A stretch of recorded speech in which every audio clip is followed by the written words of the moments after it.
Hi,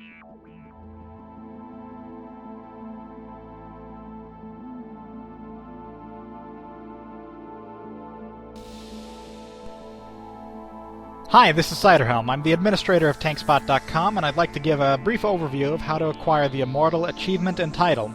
This achievement requires you clear an entire Naxxramas 25-man without a single death.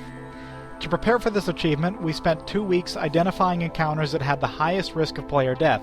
For our guild, the most critical encounters were Instructor Vesuvius, 4 Horsemen, Thaddeus, and Kel'thuzad. Since Instructor Vesuvius was still a hot point, we aimed to kill him first, and only burn flasks and other consumables once we knew he was down without a death. We also checked our previous raid parses to identify individuals who died or disconnected from encounters such as Thaddeus. This is why you only see 24 players in this video instead of a full raid of 25. We made it clear that people who died to any encounter in Naxxramas would not be invited for Immortal clears until we had the achievement. This was true even on non-Immortal runs during the heavy lag we experienced for the month and a half preceding this clear, and because of this is what allowed us to grab the title the first week the lag cleared up. Your guild is probably capable of doing this. About 1/3 of our guild did not actually play World of Warcraft prior to the Wrath of the Lich King launch. Instead, they played with us in Age of Conan. About 1/3 of the guild also did not have any experience with progression raiding. In addition to this, in this raid, we are missing a shaman in this clear due to weather issues, which means we did not have access to one of the most powerful raid buffs in the game. I say this to illustrate that it is entirely possible for many guilds to get this achievement if they have the preparation and the determination to do it. The strategy for this is simple. Set up redundancies. While there are some places where a player mistake or an unexpected change can get a raider killed, it is possible to compensate for this in the great majority of encounters. If a strategy fails, there should be a backup strategy in motion. Part of accomplishing this meant that we had all 4 of our tank-capable players ready in tanking gear, and we had other classes get talent builds that included special buffs, such as having our Holy Paladins pick up Divine Guardian in the Protection Tree.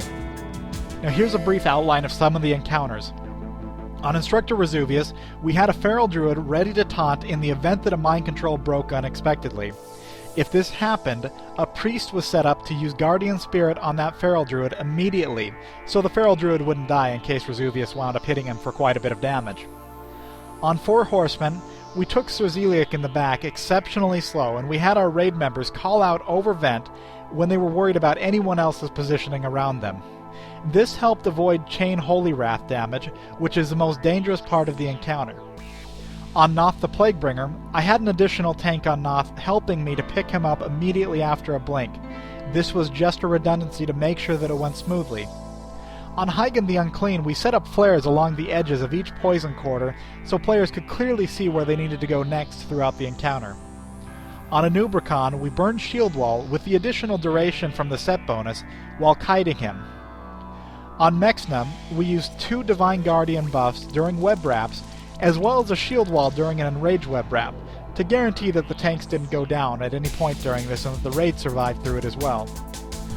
On Patchwork, we had our Feral Druid taking Hateful Strikes because they're easily the best class designed to do that, and it does ease up healing on the other off-tank.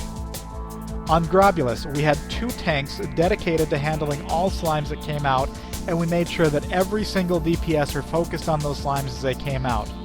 We also made sure that players stayed completely out of poison clouds even after he died, because a death from the poison cloud even after Grobulus has died will count against the achievement. This is true until you are fully out of combat. On Gluth, we had our Feral Druid tanking all of the zombie chows in the back instead of kiting them. This greatly reduces the chance of death in the raid, and allows more of the DPS who would otherwise be kiting to stay focused on Gluth.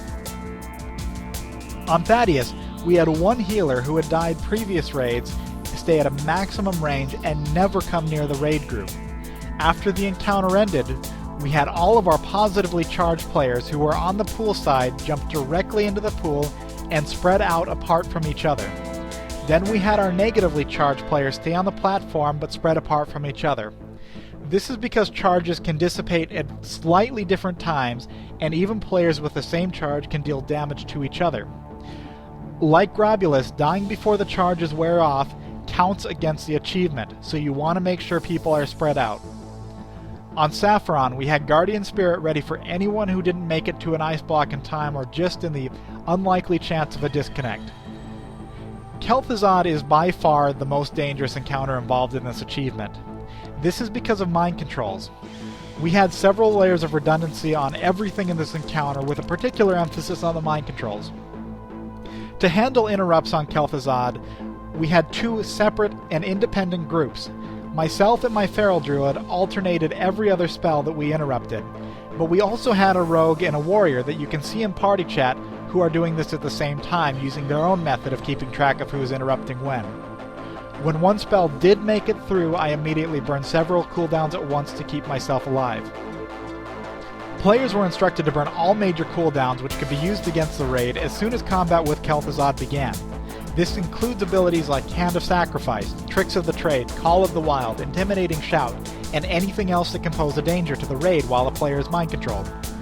We also plan to cycle Divine Shield with Divine Guardian talents, which acts as a raid-wide shield wall any time a mind control occurred.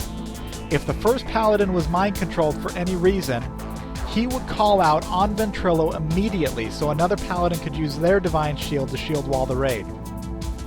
Finally, we had 2 layers of separate crowd control positioned around the room to handle mind controlled players. This includes mages for polymorph and any class capable of fearing. All healers in this encounter were positioned in such a way that cross-healing was always available if a healer was targeted with an ice block. The 2 tanks cross-taunting the adds as they came in were also positioned far enough apart that they could not both be hit by an ice block at the same time. To learn more details or to ask questions about this achievement or any of the encounters involved in this achievement, check out the companion threads on TankSpot.com, which can be found by clicking more information here on YouTube. Also, this and many other movies are available for direct high-resolution download from TankSpot.com. Check the second link in the movie information to learn more. Thanks for watching.